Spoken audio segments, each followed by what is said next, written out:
বনঘেঁষা এক শান্ত গ্রামে থাকত এক সুন্দর ময়ূর। তার পালকগুলো ছিল রঙিন স্বপ্নের মতো, নীল আর সবুজে ভরা। বৃষ্টি নামলেই সে ডানা মেলে নাচত, যেন আকাশের সঙ্গে তার গোপন বন্ধুত্ব।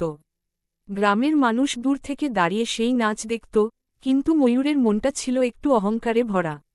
সে ভাবত, তার মতো সুন্দর আর কেউ নেই। একদিন গ্রীষ্মের তীব্র রোদে বন শুকিয়ে গেল। জলাশয়গুলো ফেটে চৌচির, খাবার পাওয়া কঠিন। ময়ূরটি তখন বুঝল, শুধু সৌন্দর্য থাকলেই সব হয় না। সে খাবারের খোঁজে দূরে যেতে লাগল। পথে দেখা হলো এক কাকের সঙ্গে। কাকটি কালো, দেখতে সাধারণ, কিন্তু তার চোখে ছিল বুদ্ধির ঝিলিক। কাকটি বলল, সে জানে কোথায় জল আছে, কোথায় খাবার পাওয়া যায়। ময়ূর প্রথমে কাককে অবহেলা করল, কিন্তু ক্ষুধা আর তৃষ্ণা তাকে নরম করে দিল। সে কাকের সঙ্গে চলল। কাকটি তাকে নিয়ে গেল ছায়াময় এক বটগাছের কাছে, যেখানে মাটির নিচে লুকিয়ে ছিল ঠান্ডা জল আর চারপাশে ছিল ফল আর পোকামাকড়। ময়ূর তৃপ্ত হল, তার অহংকার ভাঙল।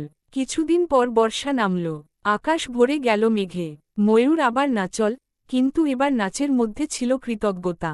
সে কাককে ডাকল, তার পাশে দাঁড়াতে বলল।